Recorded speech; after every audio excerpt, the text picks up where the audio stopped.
السلام علیکم دوستو، آج کی اس ویڈیو میں ہم آپ کو ایک ایسے ملک کی سیر کروانے جا رہے ہیں جو تاریخ کی کسی کتاب سے کم نہیں۔ یہاں کے لوگ بہت زیادہ امیر تو نہیں، لیکن اس کے باوجود اپنی خوشحال زندگی گزار رہے ہیں۔ ایک ایسا ملک جسے اولیاء کرام کا وطن کہا جاتا ہے۔ دوستو، آج کی اس ویڈیو میں ہم آپ کو سیر کروائیں گے ازبیکستان کی۔ ازبیکستان میں کون سے اولیاء کرام کے مزار ہیں، ازبیکستان کی تاریخ کیا ہے اور یہاں کے لوگوں کا رہن سہن کیسا ہے، وزٹر سب سے زیادہ اس ملک میں کیوں آتے ہیں اور وزٹر آ کر کون کون سے مقامات زیادہ تر وزٹ کرتے ہیں۔ کیا آپ جانتے ہیں کہ الجبرا کس نے متعارف کروایا اور سرجری کے جو آلات میڈیکل کے شعبے میں استعمال ہوتے ہیں وہ سب سے پہلے کس نے بنائے؟ اس کے علاوہ یورپ میں جو میڈیکل کی تعلیم دی جاتی ہے، ان کے نصاب کا بڑا حصہ ازبیکستان سے ہی شروع ہوتا ہے۔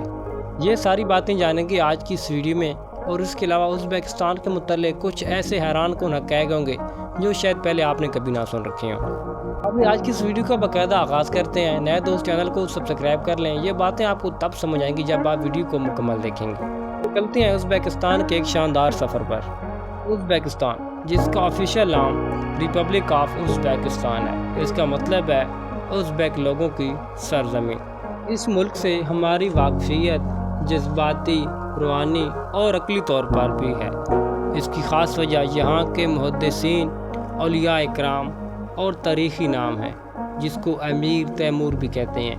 یہ بھی تاریخ کے بڑے فاتحین میں سے ایک تھے، جس نے دنیا کے بڑے بڑے ممالک کو فتح کیا۔ امام بخاری رحمۃ اللہ علیہ کو کون نہیں جانتا اور کون نہیں جاننا چاہتا ہوگا، جو تاریخ کے بہت بڑے محدثین گزرے ہیں۔ دوستو، ازبیکستان اس ملک کا کل رقبہ تقریباً 14,48,978 مربع کلومیٹر ہے۔ اس ملک کی کل آبادی تقریباً 35 ملین لوگوں کے قریب ہے۔ یہ ایک لینڈ لاک کنٹری ہے، مطلب کہ اس ملک کو کسی طرف سے بھی کوئی سمندر نہیں لگتا۔ دوستو، یہاں کے لوگ نہ صرف علم و تاریخ میں آگے ہیں، بلکہ ان لوگوں کی مہمان نوازی اور محبت پوری دنیا میں ہی مشہور ہے۔ یہاں کے لوگ غربت میں بھی خوشحال زندگی آج بھی اپنی بسر کر رہے ہیں۔ یہاں کے بازار، مسجدیں اور تاریخی مقامات آپ کو ایسا محسوس کروائیں گے کہ جیسے آپ بہت پرانے وقت میں سفر کر رہے ہوں۔ ازبیکستان کی ثقافت اور تاریخ ہر کسی کو حیران و پریشان کر دیتی ہے۔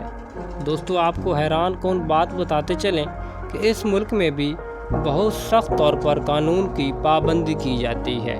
عام شہروں یا سڑکوں وغیرہ پر آپ کو کوئی بھی سیکیورٹی گارڈ یا پولیس نظر نہیں آئے گی۔ اس ملک کی امن و امان کو یہ چیز بہت زیادہ ظاہر کرتی ہے۔ دوستو، اگرچہ ازبیکستان ایک غریب ملک ہے، لیکن عام لوگوں کی جو آمدنی ہے وہ ماہانہ $100 ہے۔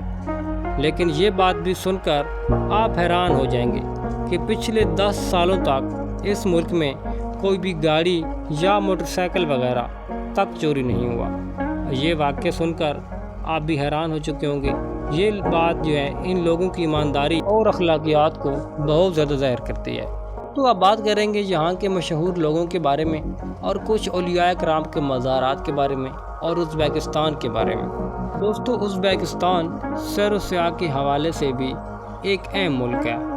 اس ملک میں بھی ہر سال لاکھوں لوگ آتے ہیں اور حضرت امام بخاری رحمۃ اللہ علیہ، امام ترمذی رحمۃ اللہ علیہ کے مزارات کو دیکھتے ہیں۔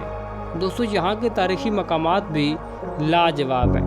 باہر کے ملکوں سے بھی لوگ آ کر ابو علی سینا اور آل خوارزمی رحمۃ اللہ علیہ جیسے عظیم علماء کی یادگاری دیکھتے ہیں، جنہوں نے سائنس، طب اور الجبرا جیسے علوم میں دنیا کو حیران کر دیا۔ آج ہم یورپ میں میڈیکل کی فیلڈ کو دیکھ کر، ان کی ترقی کو دیکھ کر بہت زیادہ حیران رہ جاتے ہیں، لیکن کیا آپ جانتے ہیں یہ سب ابو علی سینا کی وجہ سے ہے۔ ابو علی سینا کی ایک کتاب ہے جس کا نام ہے القانون فلتی، جو آج بھی یورپ کی یونیورسٹیوں میں پڑھائی جاتی ہے۔ ان کے میڈیکل کے نصاب کا تقریباً 70% حصہ اسی کتاب سے لیا جاتا ہے۔ آج بھی جو سرجری کے لیے آلات استعمال کیے جاتے ہیں، یہ بھی ابو علی سینا نے ایجاد کیے تھے۔ تو اگر ہم حدیث اور اسلامی تاریخ کی بات کریں تو ایک نام سب سے اوپر آتا ہے اور وہ ہے امام بخاری رحمۃ اللہ علیہ۔ امام بخاری رحمۃ اللہ علیہ 194 ہجری میں ازبیکستان کے ایک خوبصورت شہر بخارا میں پیدا ہوئے۔ ان کا اصل نام محمد بن اسماعیل تھا۔ بچپن سے ہی انہیں علم حاصل کرنے کا بہت شوق تھا۔ انہوں نے بچپن میں ہی قرآن مجید حفظ کر لیا اور اس کے بعد حدیث کی تعلیم حاصل کرنا شروع کر دی۔ ان کی سب سے بڑی اہمیت یہ ہے کہ انہوں نے صحیح حدیث جمع کی اور ایک منظم کتاب میں جمع کیا، جسے آج بھی صحیح البخاری کے نام سے جانا جاتا ہے۔ یہ ایک ایسی کتاب ہے جو قرآن مجید کے بعد صحیح اور مستند مانی جاتی ہے۔ امام بخاری رحمۃ اللہ علیہ نے دنیا کے مختلف علاقوں کا سفر کیا تاکہ وہ صحیح اور مستند حدیث حاصل کر سکیں۔ وہ ایک حدیث کو غلط اور صحیح جاننے کے لیے کئی کلومیٹر تک سفر کیا کرتے تھے۔ انہوں نے عرب کے بہت سے ممالک کا سفر کیا۔ 256 ہجری میں اپنے خالق کی حقیقی سے جا ملے۔ دوستو، ازبیکستان کے اندر ریسٹورینٹس بھی بہت آپ کو اعلیٰ معیار کے دیکھنے کو ملتے ہیں۔ ان کے اپنے ذائقے جو کہ دنیا کو اپنی طرف کھینچتے ہیں۔ دوستو، اگر بات کی جائے پلاؤ کی تو پلاؤ بھی سب سے پہلے کہا جاتا ہے کہ ازبیکستان سے شروع ہوا اور پھر آہستہ آہستہ پوری دنیا میں پھیلا۔ یہاں ان کے ہوٹلوں کے اندر آپ کو ہر قسم کا ذائقہ مل جائے گا اور کھانے بھی اعلیٰ کوالٹی کے ہوں گے اور یہ بھی اتنے مہنگے نہیں ہوتے۔ اگر بات کی جائے ان کی کرنسی کی تو ان کی کرنسی بھی کمزور ہے۔ یہاں پر کھانے آپ کو بہت ہی سستے دام مل جاتے ہیں۔ اگر آپ کے پاس پاکستانی 1 روپے ہے تو ازبیکستان کے آپ کو 43.76 روپے ملتے ہیں۔ اگر بات کی جائے انڈیا کی تو اگر انڈیا کا 1 روپے مثال کے طور پر آپ کے پاس ہے تو آپ کو 140.68 روپے ملتے ہیں۔ دوستو، آپ کو ایک اور حیران کن بات نام بتاتے چلیں ازبیکستان اور پاکستان کے بارے میں۔ جب ازبیکستان آزاد ہوا تو سب سے پہلے پاکستان اس ملک کو تسلیم کرنے والے ممالک کی سیر فہرست میں پہلے نمبر پر تھا۔ اس لیے ازبیکستان نے پاکستان کے ساتھ پیار اور محبت کے لیے اپنے ٹائم زون بھی پاکستان کے برابر رکھا۔ مثال کے طور پر اگر پاکستان میں دن کے 12 بجتے ہیں تو ازبیکستان میں بھی دن کے 12 ہوں گے۔ دوستو، ازبیکستان کے لوگ بھی انتہائی مہمان نواز ہوتے ہیں۔ یہ ملک بھی اتنا ڈیولپ نہیں ہے اور نہ ہی اتنا جدید ہے، لیکن اس کے باوجود بھی بڑی تعداد میں وزٹر یعنی کہ سیاح اس ملک کا رخ کرتے ہیں۔